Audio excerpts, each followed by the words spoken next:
Also going to sign right now some executive orders, and Will, if you would come forward. Yes, sir. I'll start thinking about signing them, right?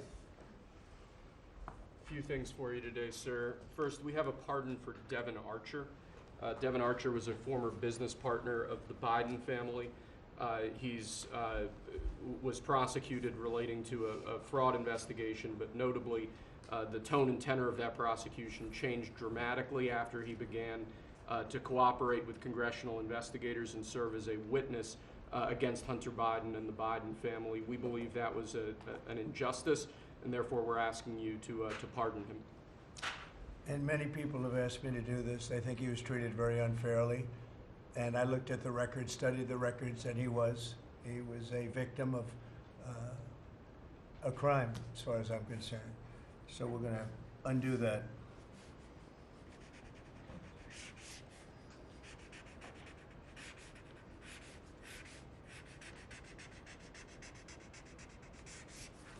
All right. That's Devin Archer. Congratulations, Devin. Next, sir, we have a presidential memorandum for your attention. This memorandum requires the immediate declassification of all FBI files relating to the Crossfire Hurricane investigation.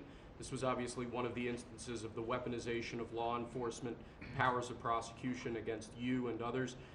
We believe that it's long past time for the American people to have a full and complete understanding of what exactly is in those files. Which gives the media the right to go in and check it. You probably won't bother because you're not going to like what you see. But this was total weaponization. It's a disgrace. Should never happen in this country. But now you'll be able to see for yourselves, all declassified. Is that correct? Would you Yes, sir. say? All declassified? Yes, sir. Everything? The FBI file with there's a classified annex, but other than that, this will put everything in the public eye.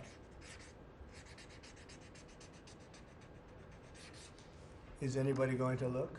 Huh? What about you? You going to look?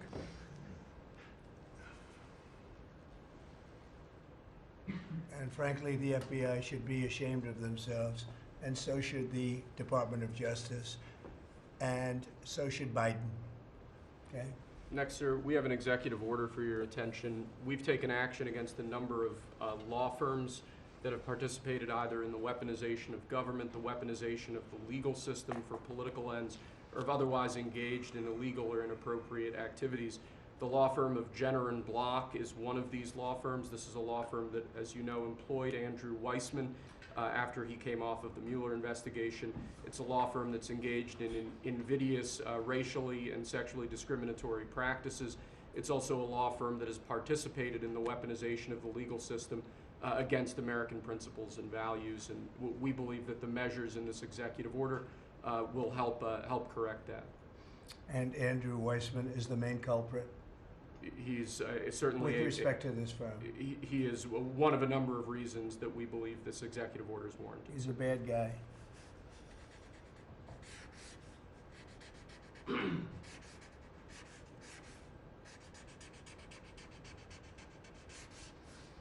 Okay.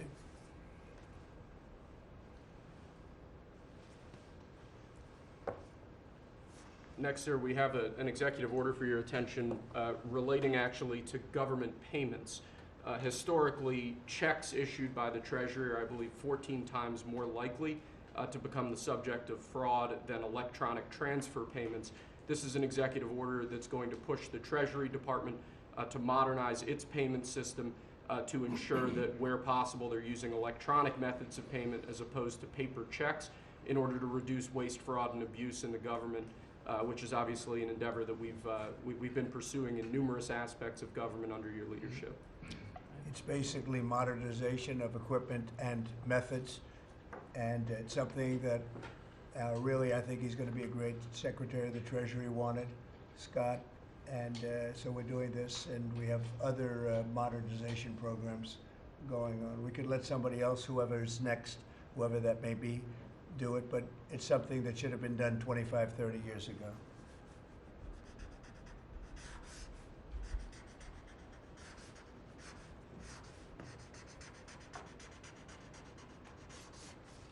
Okay.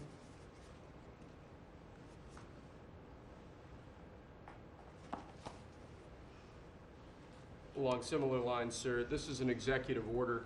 We're calling it Protecting America's Bank Account. The basic idea here is that instead of having lots of different departments and agencies and offices issuing payment, often without justification, often without any provided rationale, we're going to be centraling payment processes where possible in the Department of the Treasury and ensuring that measures are taken in Treasury against waste, fraud, and abuse to ensure that money that's leaving the public treasury is as protected as it possibly can be. All right, good.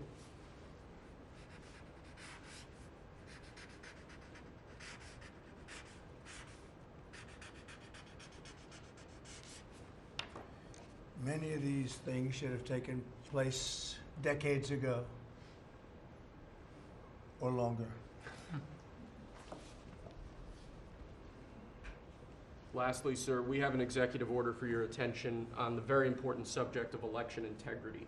We believe that this executive order is the farthest reaching executive action taken in the history of the Republic to secure our elections. Among numerous other aspects of this executive order, this is going to cut down on illegal immigrants on the voter rolls, ensure that the Department of Homeland Security and the data that they have available is being fully weaponized to ensure that illegal immigrants aren't voting. This will include a citizenship question on the federal voting form for the first time. This executive order instructs the EAC to cut federal funding to states that don't take reasonable steps to secure their election. This calls on the Department of Justice to vigorously prosecute election crimes, particularly in states that we don't believe are in compliance with federal law around election integrity. I could go on and on for a while, sir, but compliance with National Election Day rules, cracking down and investigating and prosecuting foreign interference in our elections, revoking President Biden's Executive Order 14019, which essentially weaponized government to corrupt and pollute our election process. There's a lot in here, but we believe that these are very important steps that we need to be taking as an administration at your direction to ensure that our elections are as secure as they possibly can be. Okay, you all understand that? Yes? Election fraud, you've heard the term. Will end it, hopefully. At least this will go a long way toward ending it. There are other steps that we will be taking in the coming weeks, and we think we'll be able to end up getting fair elections. Perhaps some people think I shouldn't be complaining because we won in a landslide, but we got to straighten out our election. This country is so sick because of the election, the fake elections and the bad elections, and we're going to straighten it out one way or the other.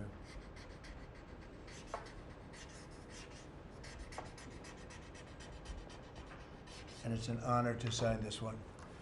To sign all of them, but to sign this one is a great honor.